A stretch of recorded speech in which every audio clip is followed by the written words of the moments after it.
Well, good afternoon, everybody, and welcome to the August policy meeting here at Zeeland Township Hall.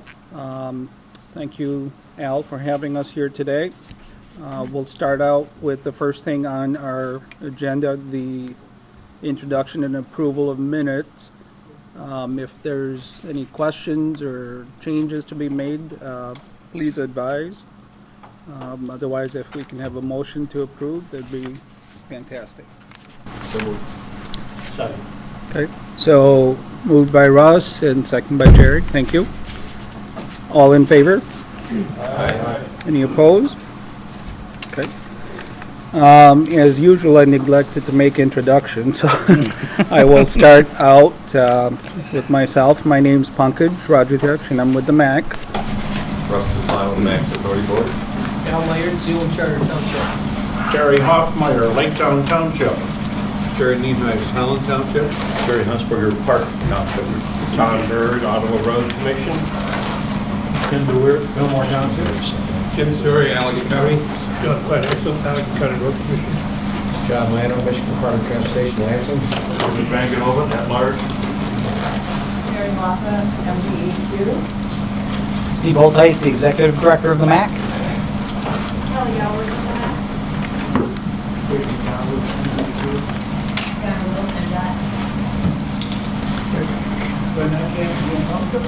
Carol Olson.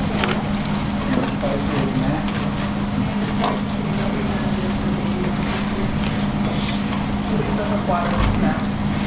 All right, thank you, everybody.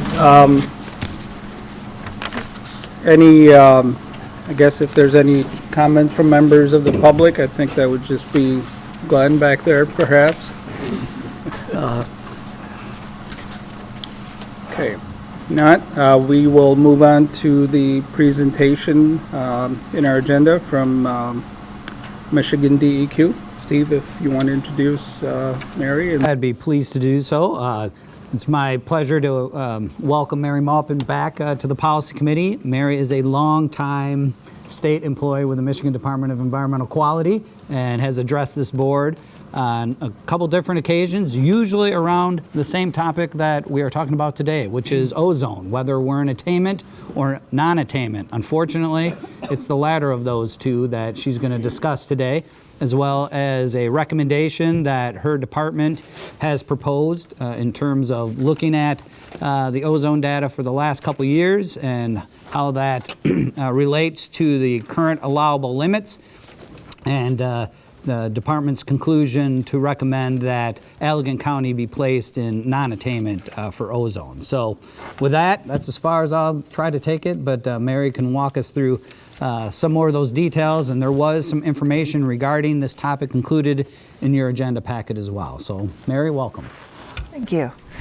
So, last October 2015, EPA changed the ozone standard once again to make it tighter, more protective. They changed it from 75 parts per billion to 70 parts per billion. The ozone standard is a 3-year average standard. At the end of last summer, the monitor in Allegan County and every monitor in Michigan was meeting the old 75 standard. But now we have to look at this new standard and make recommendations to EPA for the state, for every area in the state, by October 1st. The recommendations are for designations of attainment, non-attainment, or unclassifiable. Unclassifiable will be those areas that have no monitoring data and are not part of a metropolitan statistical area. So we have 6 counties in the state that are not meeting the new standard right now. Muskegon, Allegan County, the Coloma Monitor in Berrien County, and 3 counties on the east side of the state, 3 different monitors. And we just wanted to have a conversation with the people that will be affected by the recommendations and see if you agree with how we're proceeding. after we make our designations in October, make our recommendations in October, EPA makes the actual designations, and they will do that next October in 2017. And then we will have 3 years to come in to EPA with our plan for reaching attainment with enforceable measures in the plan. So we'll have to have laws or rules or consent orders that are enforceable in the plan by 2020.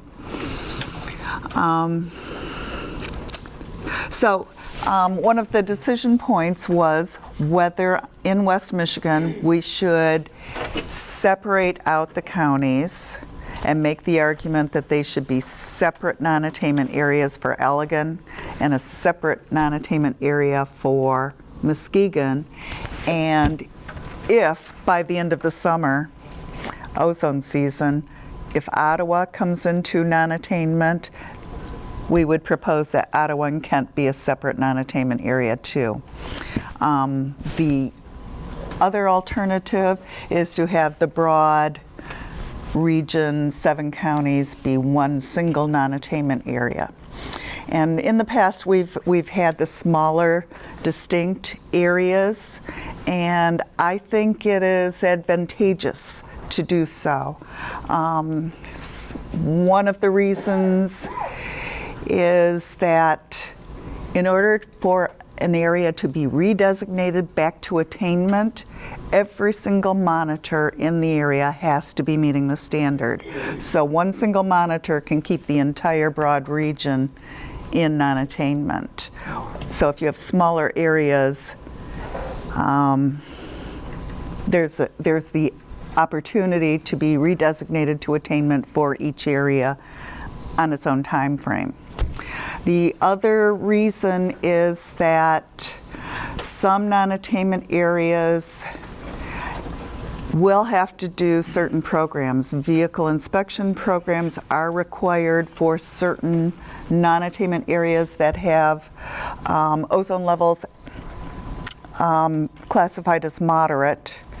If the area has a population over a certain threshold. If we keep the non-attainment areas smaller, single county, we don't have to have a vehicle inspection maintenance area. So Muskegon wouldn't have to, and Allegan County would not have to. Whereas if it was the entire Holland, Muskegon, Grand Rapids area, we'd definitely be over that population threshold. So I guess, do you have any questions? Yes. My question would be, if we separate it, how long is that status, and how do we get it back to one if in fact at some future date we want to? Is it permanent, or I don't understand that? Well, for the standard, Allegan County would be non-attainment until the monitors are meeting this new standard. And then we have to apply to be redesignated. And we put together a package showing that we've met all the Clean Air Act requirements and we can continue to meet the standard for the next 10 years. We have to make that demonstration. But once we do, and we get redesignated to attainment, then we stay attainment. And if we have a future violation after we're redesignated, they don't make us non-attainment again. We are obligated to take steps to remedy the situation. So we have to put into place some more emission reductions. Thank you. Mary, I'm sorry, go ahead. Where are the monitors located? Oh, do you have this map here? Yeah. And they're located So we have, in Allegan County, I'm thinking. just in Allegan County, it is right over the county boundary near Ottawa County. So it's just south of 32nd Street, west of Lugers Road. In the city? No, I think it's that would be Lake Township Right there. there. Right where the previous lake Lakeview. The old playground. Yeah. So we don't obtain this. What's it, we get a slap in the hand, we get, what do we miss, or What are the consequences of being non-attainment? yeah. Who cares? I guess that's, the paper cares. Well, yeah, I mean, I think, Mary, you had addressed that a little bit, right? That you have to have certain enforcement actions or whatever. Right. We have to come up with a plan. Yeah, but then you said we could exempt, we wouldn't have to check vehicles Right? because we'd be separated.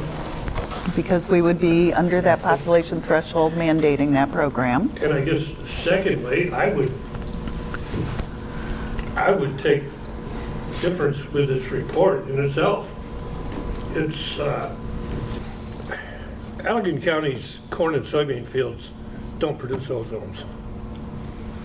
It's flawed. We're getting something from across the lake or somewhere. We're not getting it out of the cornfields of Allegan County. You are absolutely correct. So what can we do, we as a group do about this? Not accept the material the way I see it. So, I mean, you're raising the point about transport, which has Well, yeah. certainly been discussed around this. Yeah, that's right. We all know the wind blows from the southwest. Yeah, that's right. That's our So prevailing wind. certainly our ozone problems are tied to the Chicago metropolitan area. So- And our proximity to Lake Michigan, I think is a So I can major just about factor. imagine that just the way the wind comes over the water, there's a downsloping of the winds, and it's probably prime for catching the ozones from the southwest. Yeah. That's So- absolutely true, and we do recognize it, and EPA acknowledges it. There's a lot of emissions coming into Chicago. They add all of theirs, and they are a large city with a lot of vehicles and manufacturing, trains, trucks, and their emissions go out over the lake, and the lake is a perfect breeding ground for forming ozone because it is reflective. And so the photochemical reactions start taking place as the air mass moves across Lake Michigan. More and more ozone is formed. And as the air mass crosses the lake, it's not running into buildings or trees that would help break up the photochemical reactions. So by the time it hits shore, we have really high levels of ozone. And they quickly dissipate as we go inland. So the Ottawa County Monitor in Jenison has much better ozone numbers than the shoreline monitors. Well, that's very interesting that shoreline monitor, why don't we move that thing out towards Martin? My suggestion, take it off to Hopkins. Let's go out to Hopkins or Martin or Plainwell or wherever it be. That's all Allegan County. Mary, I have one question. Yes. When you say that if the sensors reach attainment levels, how long do they have to stay below those to be considered in attainment?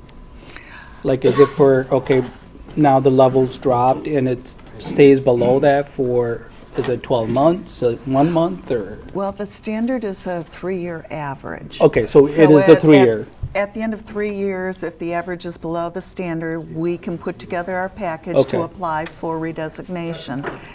And Okay, so basically it's 3 years, okay. Yeah. Okay.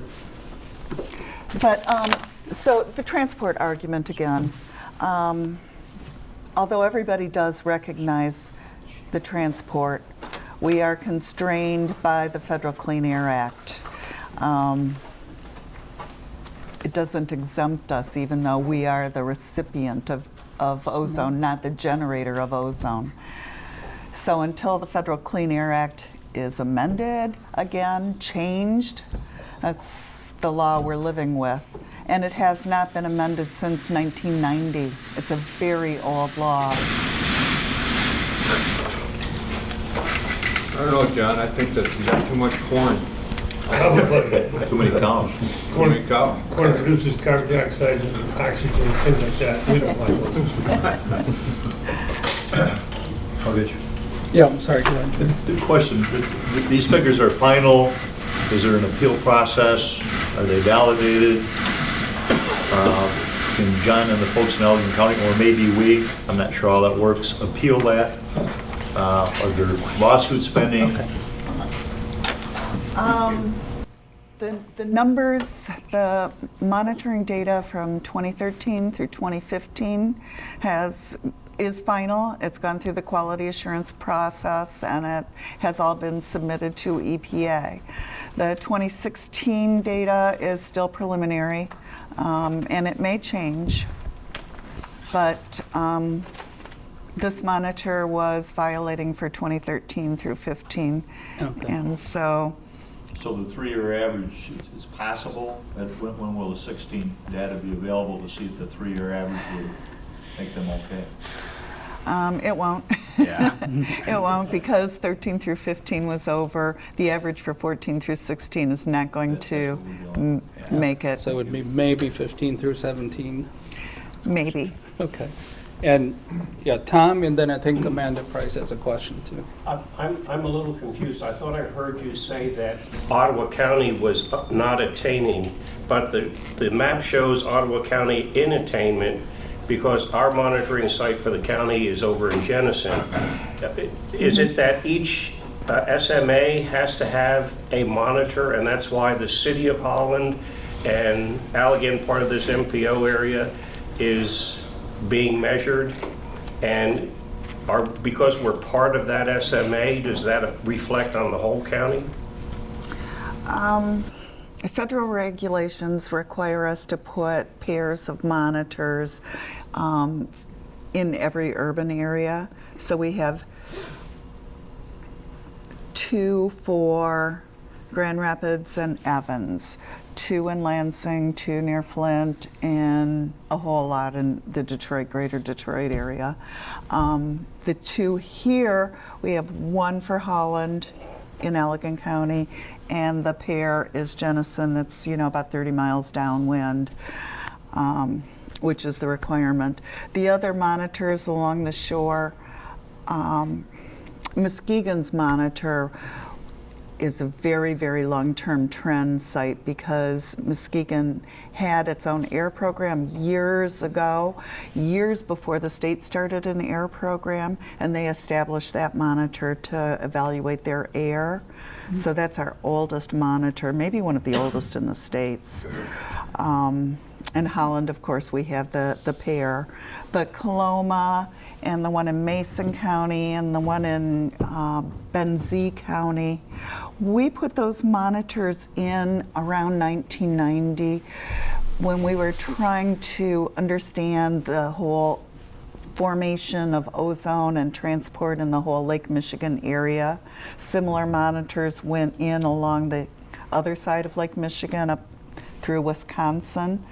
It enabled us to ground truth the modeling that we were developing. At that point, there were no models, and we were just developing our models, and we needed to have monitoring data to check if the models were accurately predicting ozone, so that we could look at, what happens if we reduce NOx emissions by 15%? What will that do to the monitor numbers, so that we could plan our strategy for bringing our entire Lake Michigan region into attainment with the standards. So that is why those went in, and once they started showing such high levels of ozone, EPA has not let us take them down or move them because they're interested in getting the worst case scenario ozone places so they know how much has to be reduced. And yes, because we have high levels, EPA is holding Chicago's feet to the fire. They have to reduce enough to bring us into attainment. And it's happened, all the times in the past for the earlier ozone standard. They've made a lot of reductions, and we do get the benefits. We do see our ozone levels go down. And this has been a really hot, dry summer. Yeah, And I was we've just going to say it had- probably makes a difference, yeah. Yeah, we had 3 cold summers, Yeah. 13 through 15. But this has been a hot, dry summer, and we haven't seen the really high ozone levels that we used to see on hot, dry summers. Okay. Then Amanda Price, thank you. Thank you. I'm sorry we've been through this before, and I don't remember when this was. And we pushed back. And so a couple of questions. And Jerry kind of asked it a little bit. Are there any pending lawsuits on this at the federal level or on the Clean Air Act, the standard? Because the EPA has been overstepping its bounds a lot on a lot of other issues. So that's a huge concern for me. And then you look at Schoolcraft County, they're non-attainment. Allegan County, that monitor, there is no, I know it's a transport issue, but there's no manufacturing between the border of Lake Michigan and where that monitor is. And so it's like we're having to comply with an ephemeral kind of problem because people don't realize the impact. And so it just bothersome that we're already back. Everything old is new again, I guess. And so it's really problematic, I think, that we're having to do this all over again.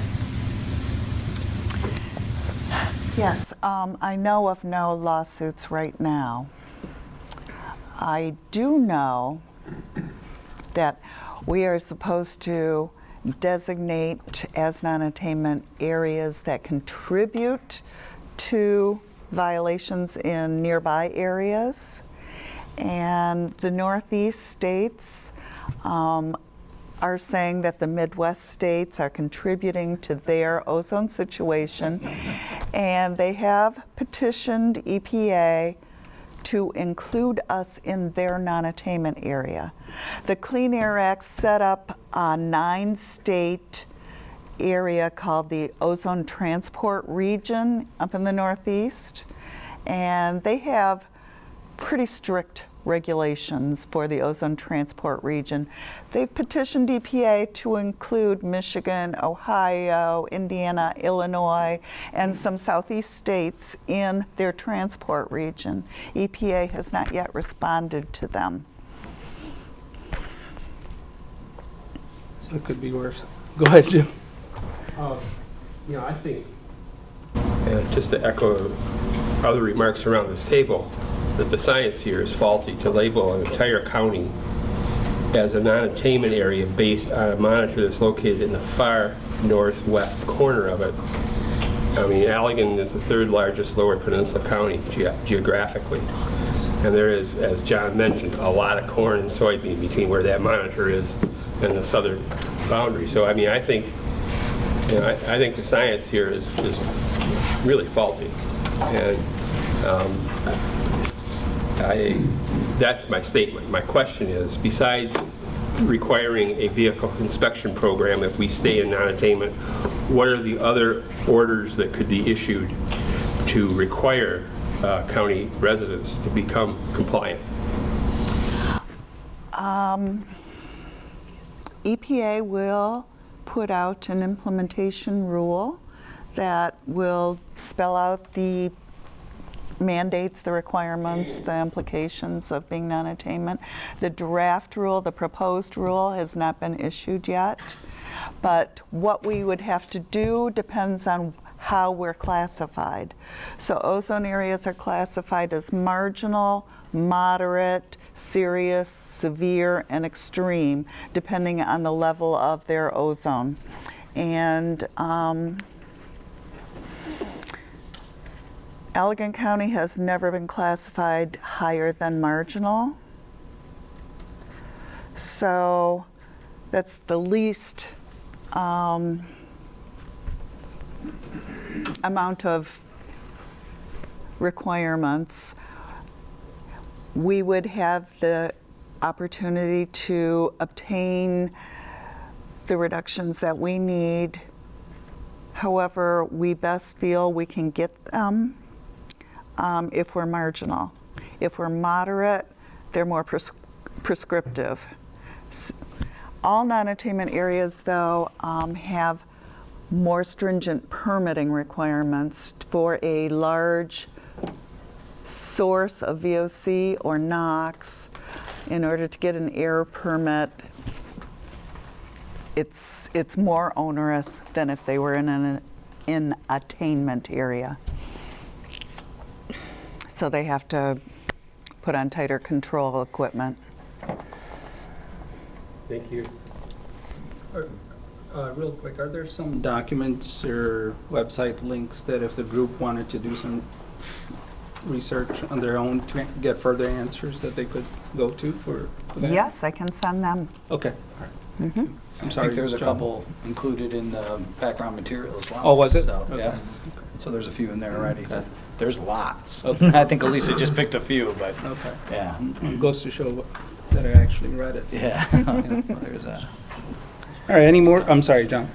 To answer John and Jim's questions about implications, one of the transportation project implications, though, could be that if you're designated non-attainment, then any projects that are proposed would have to meet conformity regulations, such that especially any capacity improvement project that would have a negative impact on air quality, could be, the funding could be denied by the FHWA if that were deemed the case. So that's one That transportation sounds project implication. relatively serious. Could have a major impact on costs and things like that going forward. Yeah, on funding allocated to the local MPO area. So that's yes, one. Attainment areas for both ozone and fine particulates have to have their tips conform to the air quality plans for attainment. And the air quality plan will set up motor vehicle emission budgets that can't be exceeded. In the state of Michigan, since 1990, we have never had projects denied because of conformity. And if that were to happen, it would be in a much more urban area than here. And especially now, since most of our projects are maintenance kind of projects, we're not doing a lot of capacity improvement type projects anyway, so hopefully the implications of that would not be followed so much anyway. Would, John, if we had a capacity improvement project like 31, would that not be a positive in that the argument is we are increasing the flow of traffic, reducing idling time, so it would be therapeutic to have that? Yeah, I think we can make that case, certainly, and that's kind of the underpinning of the CMACC program that we have now also, that projects that are funded under the CMACC are on the basis of reducing congestion. And so, yeah, we can certainly make that argument, yes. I'm not sure. I don't know, if Don, if you have any. Well, I was Donna gonna say, Whittle came along with me. it's not really an argument. I mean, like Mary said, if you're under the budget, then that you'd be okay. If you're not, then there are ways of moving. You might want to move projects around, you know, do some sooner or later. But in the CMACC program helps with air safety things and things that are not expand unless you're dealing with transit. So that probably wouldn't help with like a 131 thing.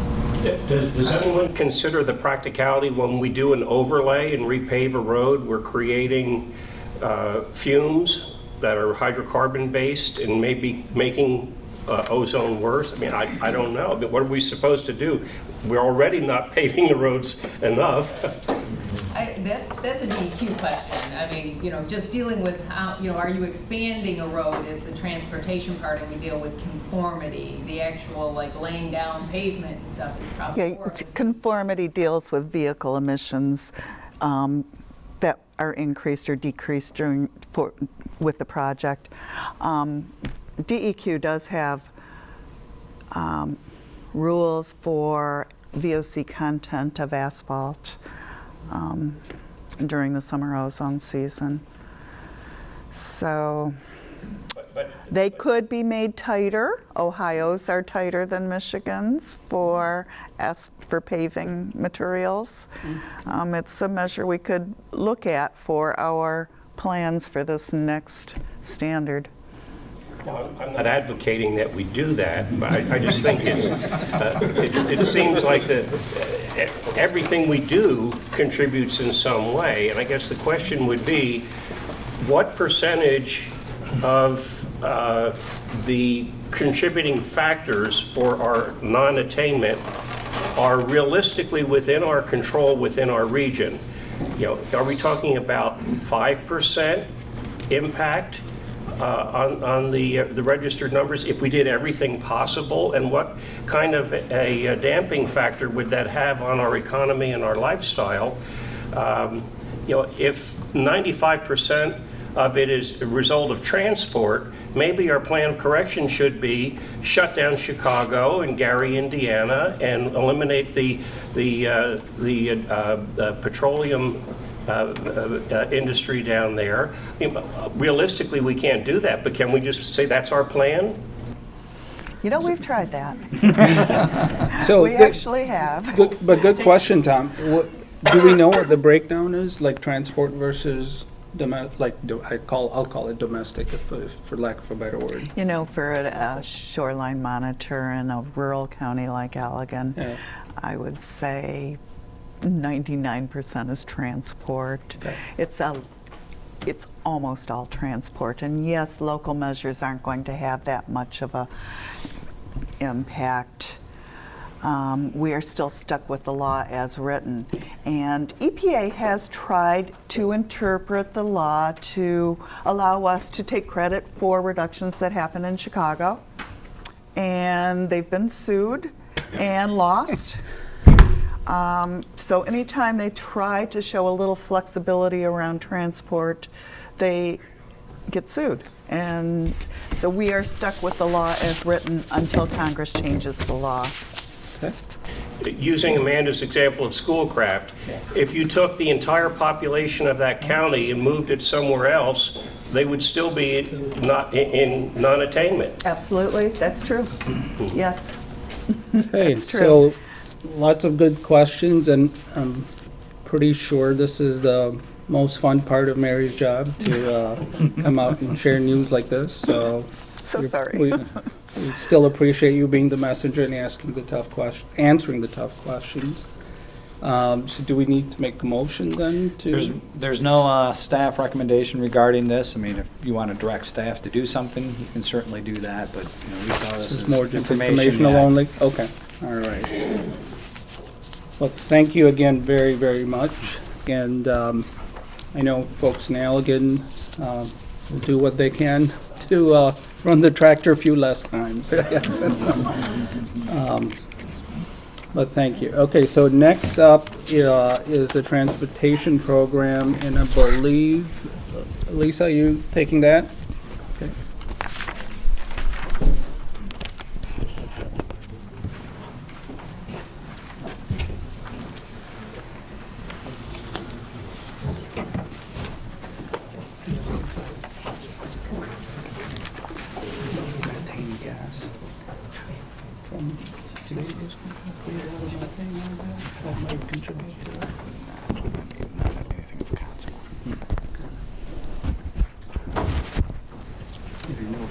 Laid it out in the field, whatever that stuff is that you smell. Right, yeah.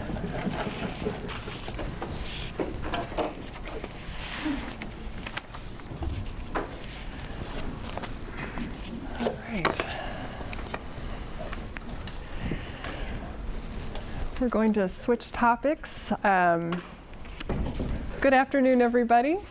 I would like to provide some information about the latest notice of proposed rulemaking.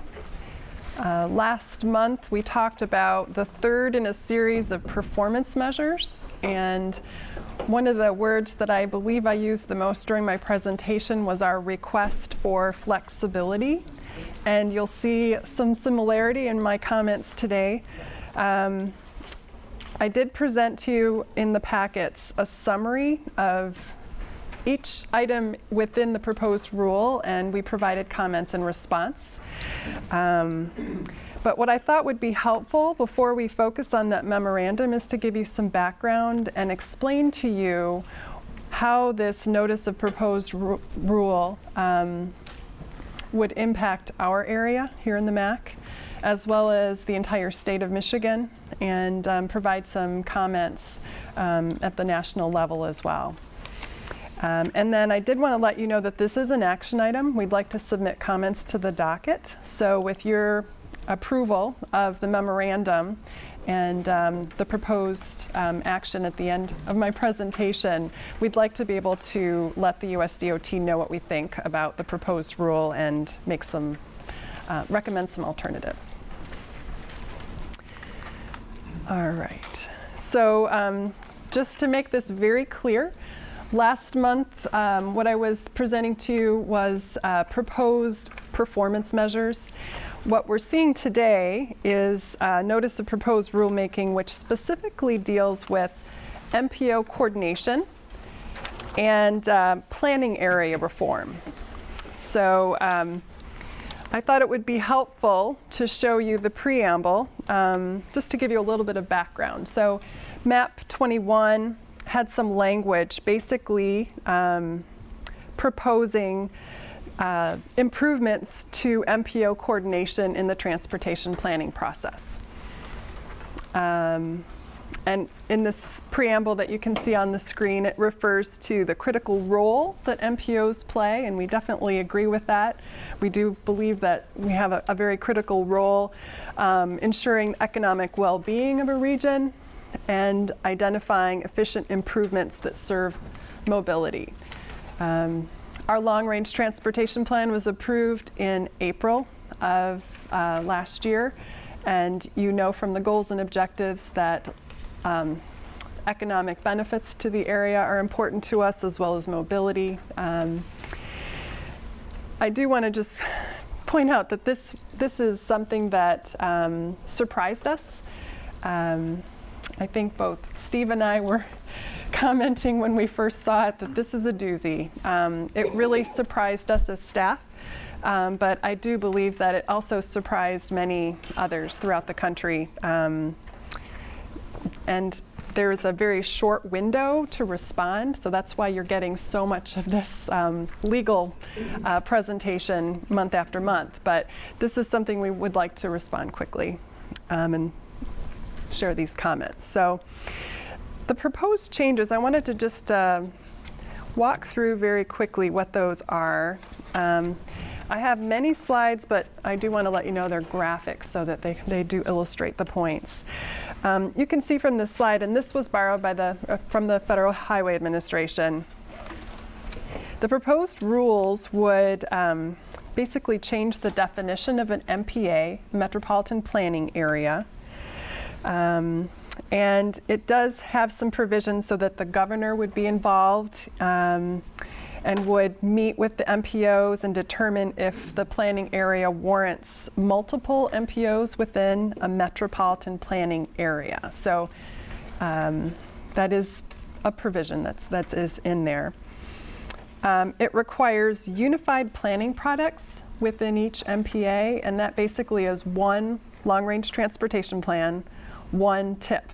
If there are multiple MPOs, there's still one of each of those documents.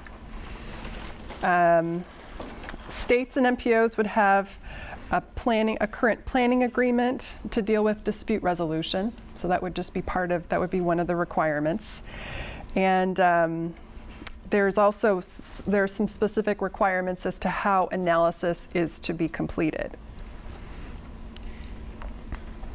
All right, and some of the reasons of, well, this slide right here refers specifically to the definition of the metropolitan planning area. And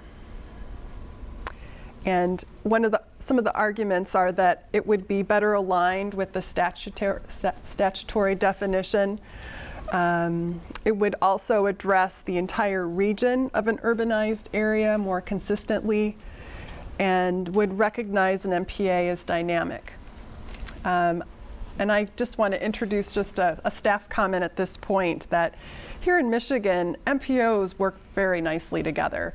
And I think there are very few states in the country that have an organization like we have in our state.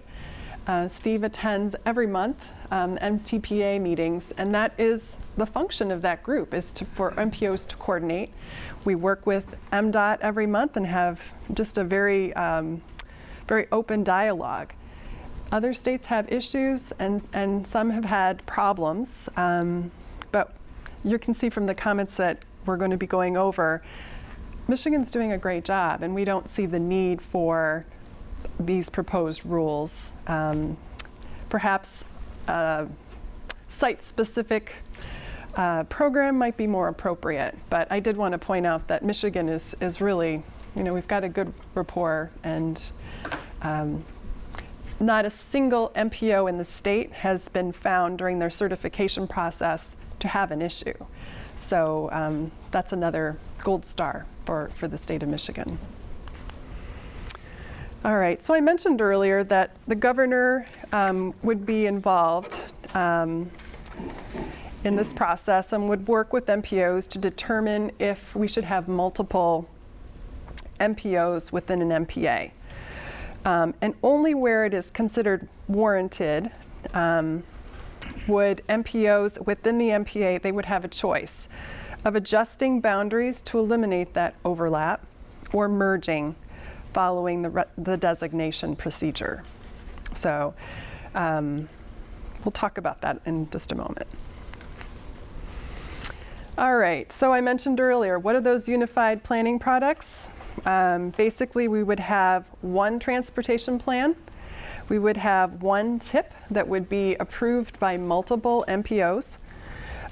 We would have to jointly establish performance targets for the entire MPA. I've been talking about this process for 2 years, and it's a pretty detailed process. So this is another introduction of staff comments here, but that's a big challenge for a larger area to be able to have performance targets. It may. All right, so we'll move on to the next slide. In terms of the impact, the proposed rule identifies 142 MPOs in the country that would be impacted out of 409. And I believe that within the state of Michigan, there were actually 8 that were listed, but we suspect that there may be more out of 13 MPOs. So that's a pretty high number of just for Michigan alone. All right, and just a summary again of what MPOs would be required to do. One of 3 things: either adjust boundaries so that they are the only MPO in the area, merge with adjacent MPOs, and then coordinate with other MPOs to have jointly developed products, which again would be the long-range transportation plan and the TIP. This slide is here simply to show you that we would also be required after the US Census. We would have 2 years, and we would have to confirm again whether or not we meet the requirements of the proposed rule. So these are a few examples that I thought would be helpful, and I've got a few in there that have the MACC area as well. You can see in this case there are 2 MPOs that are within the planning area. This is another example where there is, you can see the urbanized area is expanding into the second MPO's planning area.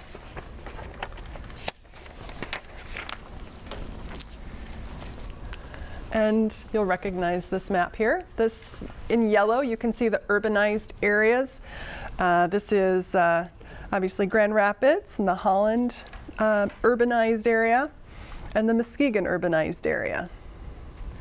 And then just in case you're wondering what the MPA boundaries are, the planning areas are these rectangular spaces. So we're going to look at this a little more closely. And this is the area in question. It's a little tiny subdivision. I believe we counted houses. At Sheldon Woods, just south of Fillmore there's about 20 homes in there. So, enough for it to be included in the urbanized area. So for 20 homes overlapped from the Muskegon urbanized area into the MACC metropolitan planning area, we would be required to merge or develop unified planning products or adjust our boundaries. All right, and there's a third example here where you can see there are multiple MPOs. This is a little bit more familiar if you look at the Chicago area. Here we have the Chicago Metropolitan Area for Planning, CMAP, and NERPC, their neighbors within Indiana. And you can see that this entire area right here would be considered one, potentially one planning area. And I wanted to just comment to you that another location in the United States where something similar to this could occur would be in the Delaware area. There are 8 MPOs in 5 states, from Baltimore to New York and New Jersey, that would then be required to merge into one or develop a unified planning product. My intent by showing you these slides is to show you the magnitude of what this would mean for transportation planning. Definitely a complicated one. And then in Michigan, with the last census, Flint's boundaries changed a little bit, but their urbanized area extended north, I believe it was.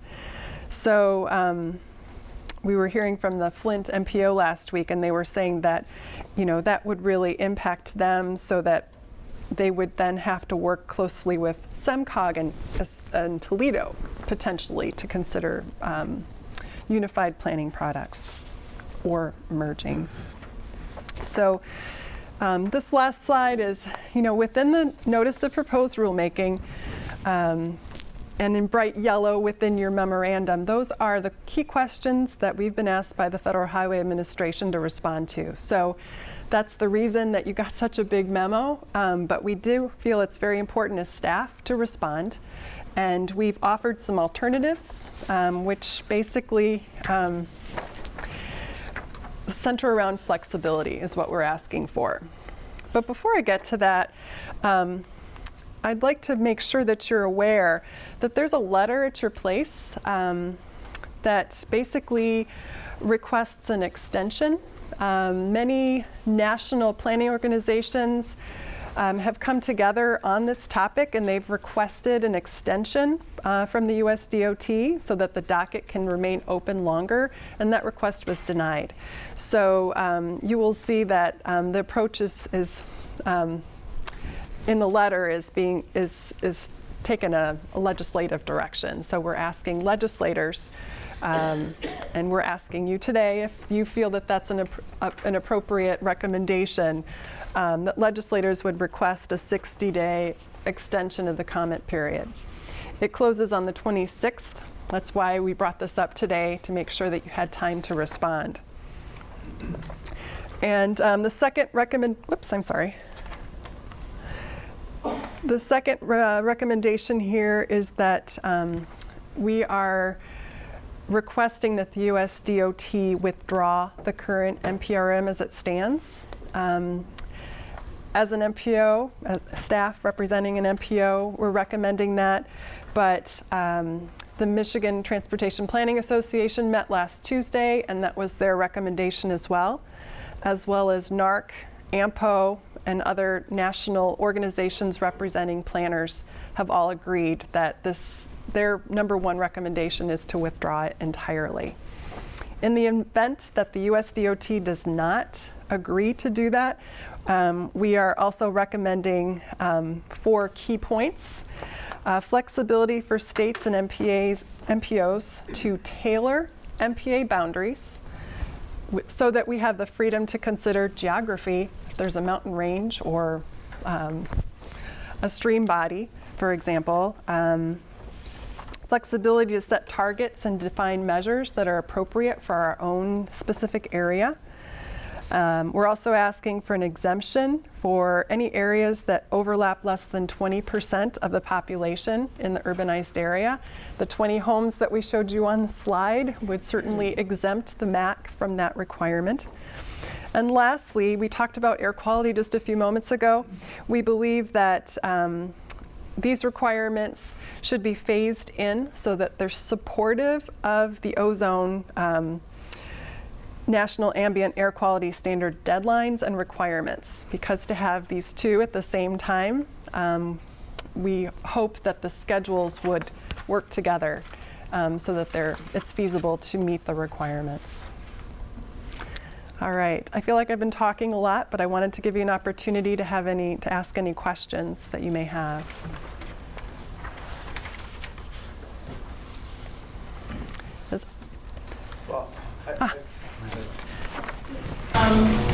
Governors put in a few years ago the Regional Prosperity Initiative. We have those in place, and I'm part of that. So wouldn't that suffice for what they're proposing as it pertains to Michigan? Yes, I'm glad you mentioned that. That's in our memorandum as one of the examples of what Michigan's doing and doing well. Another example is, the RPI process is a perfect example of that.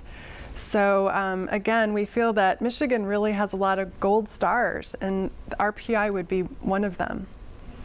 Another thing, just in terms of locally, you know that we work very closely with the MPO in Grand Rapids, the Metro Council, and in Muskegon, the West Michigan Shoreline Regional Development Commission. We coordinate our education programs for air quality and for water quality for the watershed project. So this is something that, we feel that we already have a lot of communication and support.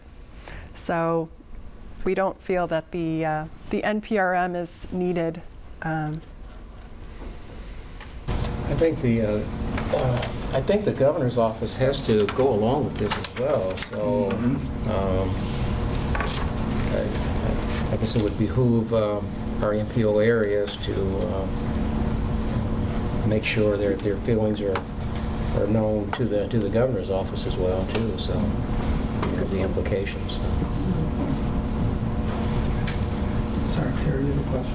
Well, I just wanted to make a comment. I appreciate the work that he put into this, because it appears that he's done a lot of research and in answer to the requirements that are being placed upon us, and just would like to make a recommendation that we follow your recommendations at this particular point in time. I'd second that motion. Okay. So moved by Terry, supported by Jerry. And all in favor? Aye. Any opposed? Okay. Thank you so much. And with the addition that we take John's recommendation into account too and send it to the governor's office. Yep, we'll certainly let them know what we intend to do. All right, next up is just a small MOU, I guess. That's right, after going through a couple of large, national types of issues, this one's a little closer to home. 2 paragraphs. So if you had a chance to take a look at the agenda, including the memo included in your agenda packet regarding this, the Park Township Board of Trustees has been looking at the feasibility of providing public transit services to its residents, and in the process of going through that investigation exploratory process, they had several questions and reached out to staff both from the MACC as well as the Macatawa Area Express to get some assistance in helping gather some data, help answer some of those questions Jerry's board has had. And the result of those conversations is this memorandum of understanding that you have in front of you today, which is to to conduct a transit analysis for Park Township.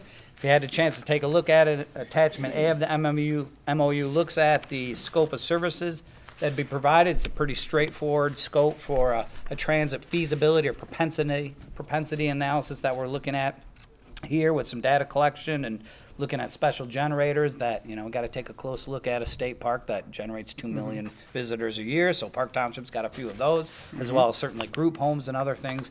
We want to make sure we're looking at that. And we will work through some ridership projections. We learned when we established MACS that we use not only the sketch planning tools that are available nationwide, but we, drill down and use our local experience. And now we have the benefit of running MACS since '03. So we've got some characteristics of our population which will be very useful.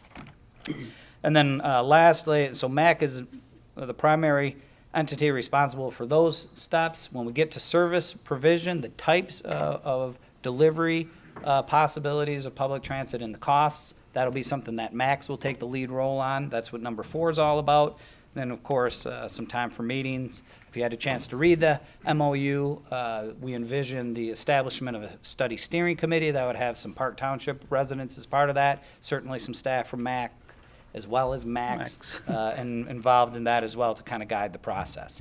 The timeline here is to get started as soon as possible. We hope to have it wrapped up early part of next year. I know Jerry's got some residents who are very interested in the results of this and where the township is headed with that, so we want to be sensitive to that, but we want to make sure we can do it within the workload of both MACC and MACS, so we think we can do that.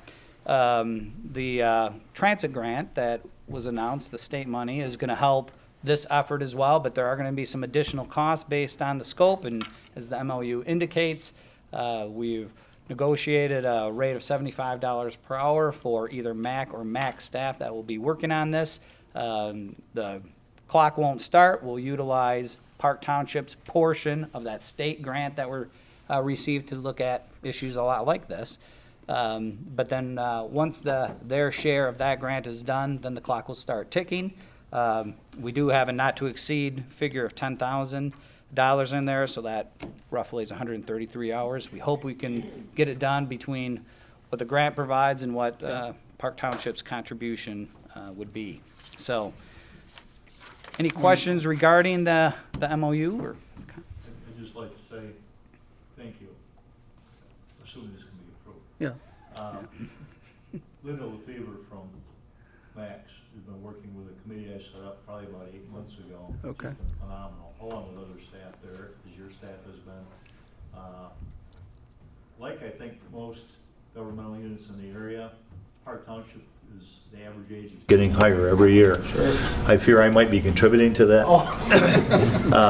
Reality of life is we've been getting more and more and more requests. What really brought it to a head was some of the cutbacks, community mental health for adult mentally disabled, way back when Can-Do was still operating, and on and on and on. But it goes way beyond that. It goes way beyond that. It goes to the heart that people want to stay in their homes, but they don't have the mobility they used to have, and they need some help.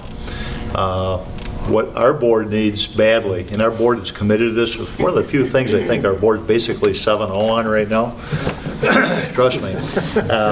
However, what we need is data to make decisions, just like you all do. You can't make a major financial decision and not know how much it's going to cost, or what is the ridership going to be, or do we need fixed routes, or do we need dial-a-ride, or do we need both, and in what areas.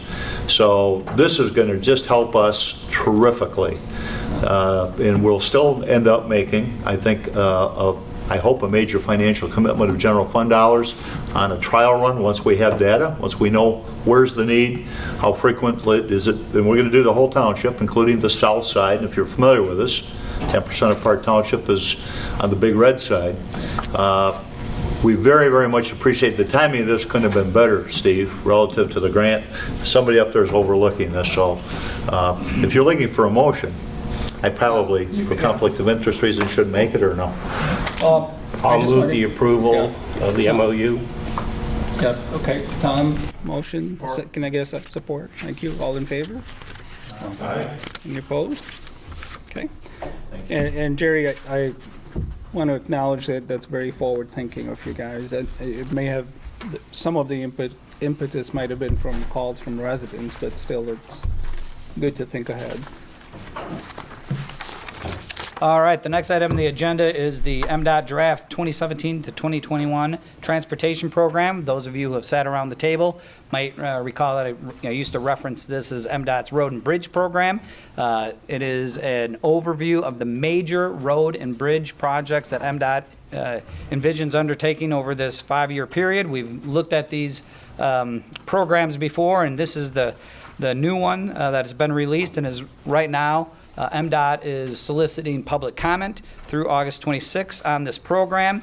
As the agenda, as the memo in the agenda packet indicated, the projects which Elisa thoughtfully highlighted in yellow for us, those are the MACC area projects, are all in alignment with what is in the current FY17 through 20 tip. So if you're taking a quick look at that and you begin with the page that says bridge preservation at the top of it, towards the bottom of that first table, you'll notice a couple of projects on I-196 business loop over the Black River here in the Macatawa River, down there by Elkhart. Those are programmed to be reconstructed in 2020, or at least a new bridge deck is scheduled to be put in place. $815,000 has been programmed for that in the new tip. Bottom of that first page there, the second or the first project under bridge replacement. This is to make some rather substantial, I mean, they talk about it as culvert work, but it's major culvert work at a water course, the Kuiper's Drain, there at 196 and US 31 southbound in Allegan County. That's programmed to receive $831,000. At the top of the next page, you'll notice a project. It's Interstate 196 southbound or westbound, whichever way you want to think about it. This project has bounced around a little bit through a couple different tips. It originally, in our previous tip, was programmed to be constructed in 2015. So a determination had been made at that point that the pavement was getting to the condition where it needed to be dealt with. 15.3 million had been allocated in FY15 to undertake that project. However, the department wanted to do some flood mitigation work. There is some flooding that happens at the Kuiper's Drain and in the environs around there, and they wanted to address that. And they moved the project from FY15 to FY19 so that they could get that drain work taken care of. And as I just mentioned, that has now been programmed for FY19, and my understanding is that the hydrology studies have been done, and actually working with Project Clarity, the department has located some property to do flood storage, so that's all moving along quite nicely. However, so we were hoping, and I think I was anticipating that it was going to show up as part of the new tip, the 17 through 20 tip, that it would be happening towards the latter part of that. Unfortunately, when this came out, and actually found out through the tip process when it wasn't located there, that the department's not planning on doing that project until 2021. So if you're familiar with that section of highway, the pavement is in very tough condition already. So the department's done a great job of trying to hold it together. I mean, they've done full depth joint repair there, but those are starting to spall already, and the thought of those going another 5 years is really tough, at least for me to fathom. So it's been kind of a rough day for Allegan in that regard. So now a major project's just been kicked out to 2021. So is that a final thing, or something can be done about that sooner if it's already in that rough a shape? Well, I'm sure the department will do its best through, heavy maintenance to try to, hold that road together as long as it can. But I mean, we all know the deterioration curves. They hold, but when they start to go, then they really go. So, I mean, that's a tricky one. Let me start off a little bit for Allegan County to start with. I guess I'm a bit disappointed to see that. I can understand why these things happen, but we're also kicking in very shortly. I think it starts next year, additional gas tax monies, and I don't know if that influx of money is going to have any kind of an impact where we can perhaps have a reconsideration and move down and take a look at it. If funding were coming available, can we at least move some of these projects ahead? And 196, you know, I don't have to tell you about it. You go, if you're going south out of Holland, you're riding over it, you know it's in poor shape right now, so it needs it. But let me mention one other thing. I don't want to lose track of these drainage projects either. When you take a look at Kuiper's Drain, unless you live in Laketown Township, you probably could care less what Kuiper's Drain is, but Kuiper's Drain runs through Laketown. I think it touches into Fillmore, crosses into City of Holland, and then into Holland Township. So dummy little drain on the south end for $800,000 or so, which is going to greatly improve things, really has an impact on everybody in here except perhaps Park Township. But we've got a drain that'll affect you too, but that's not being worked on. Drains are unbelievably important. They're money eaters.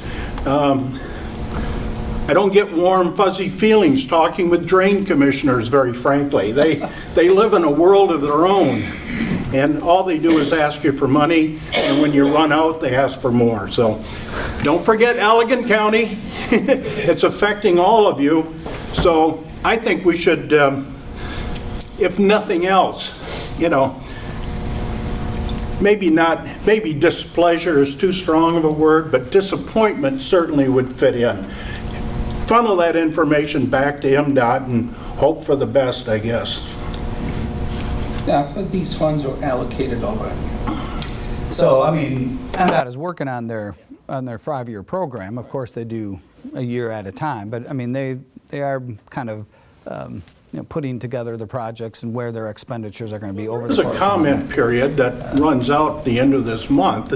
If nothing else, send them a comment about what we've talked about. Yeah, I'll do that. My grand colleagues aren't here, but I'll pass along the concern. Appreciate that. Yeah. Is that an official motion? I'll second it. Yeah, I mean, we certainly can send comments informally through John, or you can authorize staff to send a direct comment, an official comment to the comment period, you know, encouraging the... So move that. And maybe the impact of 2 coming in, one from staff and MDOT, one officially from us would be good. I would make that as a motion. Okay. Motion made by Terry, seconded by John. All in favor? Aye. Any opposed? Okay. All right, so I mean, it's great. I do want to point out 2 other things very quickly. At the bottom of the repair and rebuild roads, you'll notice that there is some work that's going to happen on M6. We got comments about M6 at our open houses. I mean, the public is really concerned about the department's trying to address that. It looks like it's going to happen in 2018. And then if anyone's heart stopped when they looked at the bottom of the improvements and said, oh no, they're coming back into US 31 in 2017, that is actually just some minor deck repair. They're going to, you know, do some cement patching and so forth. I mean, there'll be a lane closure and so forth, but nothing like we're experiencing right now. So. All right, that's it. Not on that, unless John has some comments. Okay. On that Federal Highway comments. Well, thank you, Steve. John, is there anything you wanted to update us on from MDOT's end? Well, Steve, about the fact that the official comment period for the 5-year plan ends this Friday, so yes, please submit an official comment regarding the Allegan County projects. If you desire to have those moved up, if possible, yeah. And the work program for fiscal year 17 for the MACC has been approved by the FHWA, so Steve and staff can start their work October 1 for the next fiscal year. That's been approved. So And get paid. yeah, and get paid, right? That's about all I have. Good. Well, thank you, John, and again, appreciate all the cooperative work you do with the MACC. All right, next up on our agenda is watershed project, and Kelly will give us a quick update on that.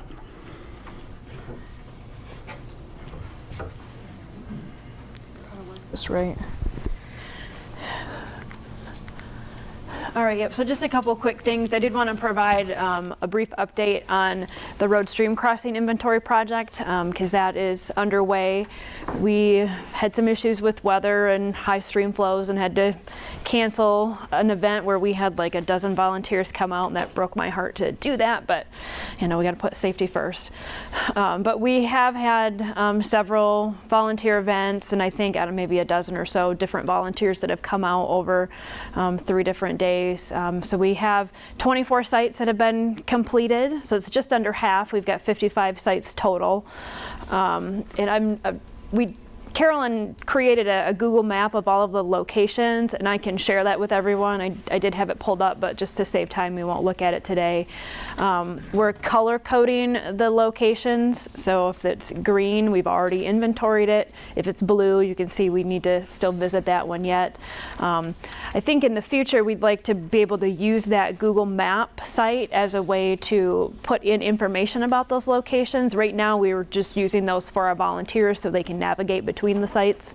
But I think once we have the data processed, we should be able to put that data in there as far as any of the scores that will be calculated through the models that we put the data into, which we're still waiting to get a hold of those models so we can input all of our data. But then we'll have that online platform that we can use to share that information with all of you, with the public. So again, I'll share that via email. So we do have a few more dates scheduled in September. I have not advertised these yet because I wanted to verify with both Zeeland and Fillmore Township that we're good to use your facilities again as carpool places because these are dates and times when your office is actually open. So I will confirm that with each of you individually, and we'll go from there. We haven't advertised these to volunteers yet. And then over the winter, we will start to look at kind of long-term planning for continuing this road stream crossing. The grant really helped this first year to be able to buy the equipment, kind of cover some of the staff time to get the program running. But we do want to continue this long-term and hopefully eventually inventory all of the road crossings in the watershed area. I did have a few pictures that I wanted to share from some of the events that we've done so far.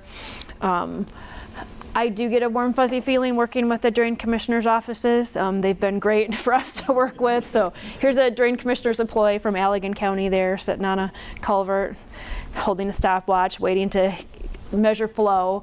And I included this picture. This is in Ottawa County on Big Creek, where we went out one day, and actually someone from the Ottawa County Road Commission was with us that day. The culvert was completely blocked with debris. They sent a crew out the next day and cleared that out. So that's a big part of why we're doing this. It's not the only reason, but to be able to identify those types of simple maintenance issues that can be addressed. And then just a few of our other volunteers there. So it's been going well with when the weather cooperates. On the public education side of things, again, I just wanted to kind of share a few pictures. We did quite a few events this past month. We had our habitat assessments on July 29. That's part of the process that we do with the macroinvertebrate monitoring. I think this was the best volunteer turnout that we've ever had for the habitat assessments. And this picture here is actually missing 2 people that came late after the picture was taken, but we had a phenomenal turnout that day. We participated in National Night Out and Zealmania this month. Great community events. We were able to bring out the live macroinvertebrates to National Night Out. Zealmania, it was game night, so we had the fishing game, and little issues with weather at Zealmania last week, but we stuck out the weather and just a little bit of rain, not too bad.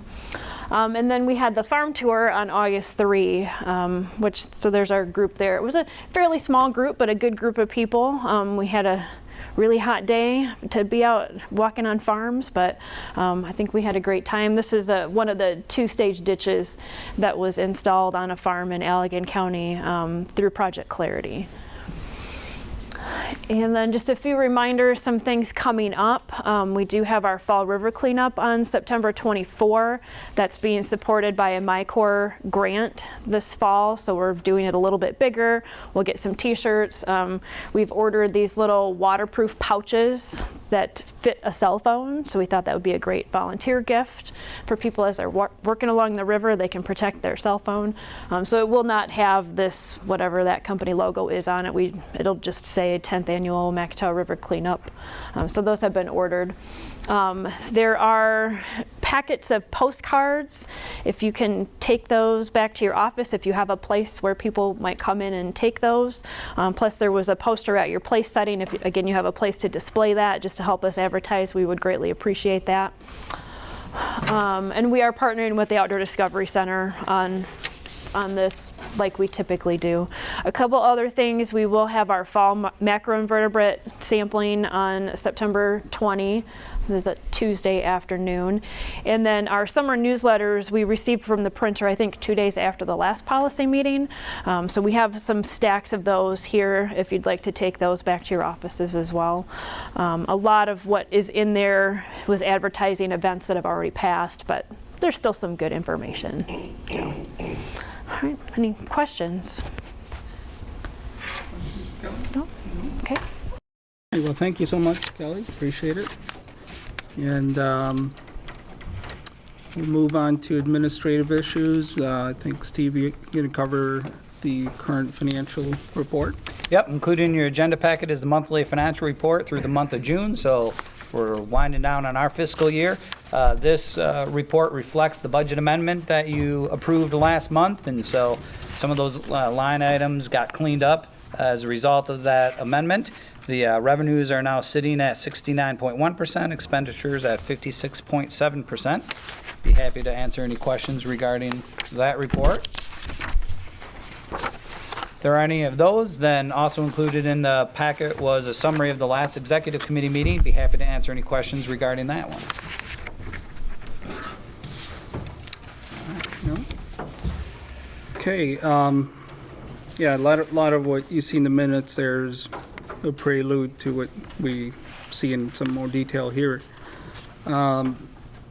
Just a reminder, September 26th at 11 a.m. I think we'll be meeting early that day to spend a little more time on reviewing the agreement and bylaws off the MACC, and then a shorter session perhaps after that. Okay.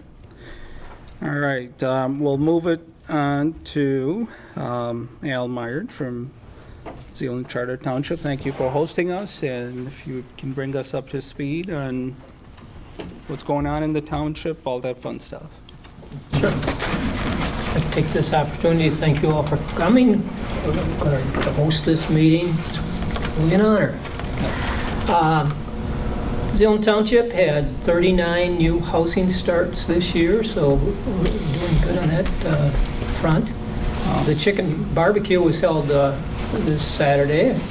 Kind of bad weather, but we still had 1,600 chickens that were purchased. A good turnout. The reason housing was down the last few years is we're filling up a lot of the subdivisions. We've also opened up phase 2 of Sutler's Grove and Black Ridge. That's part of the reason that those numbers are up. We also are starting a 23-unit condo development on Byron Road. You might have seen that as you drove in. There are probably 5 duplexes or so that are up and in the process. I think there's going to be 23 total. Redwood Living is a high-end rentals development, is going to be started up on top of Byron Hill there, the hill going into Zeeland. Should start soon. Gentex, a big building just across from the city of Zeeland in our township, will be operational late this fall. And we have repaved roads to the tune of about $700,000 this year. So that's what's going on in Zeeland Township. Okay, well, thank you. And I think, Steve, we have a little something for Al, perhaps? Yes, indeed. If you're not aware, Al did not run for re-election, and so his time with this organization is winding down. Al has the distinction of being the second longest active member in terms of service. His service began back in December of 2000, so he's been on the board for 16 years. Who beats me out? Terry.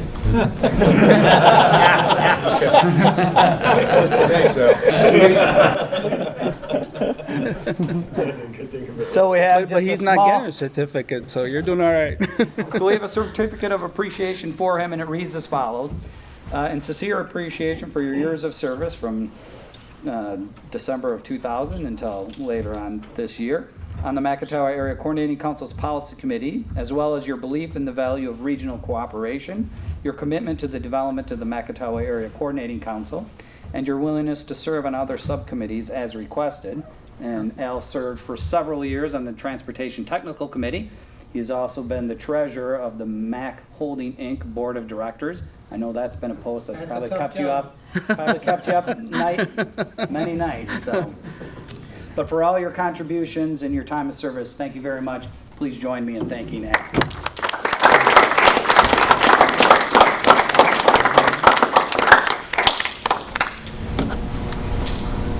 Thank you. Thank you, Steve. Yes. 16 years is a long time. Yes, indeed. The MACC Policy Committee is a well-run committee. It's not hard to serve on it. All right, well, that's good to hear. Well, thank you. Thank you. So Steve, when is your official retirement date then? From the treasurer position will be November 20. From MACC Policy, I think this might be it. Okay, but you'll be serving the township till November 20th? Yeah, I think Glenn is going to be sitting in the next Policy Committee meeting. Okay. Can we convince you to stay longer? Just kidding, Glenn. Too late, I sold my house. And he moved into Lake Town Township. Oh, you did? I did. All right. Well, thank you so much. If there aren't any other items for discussion, do we have anything left?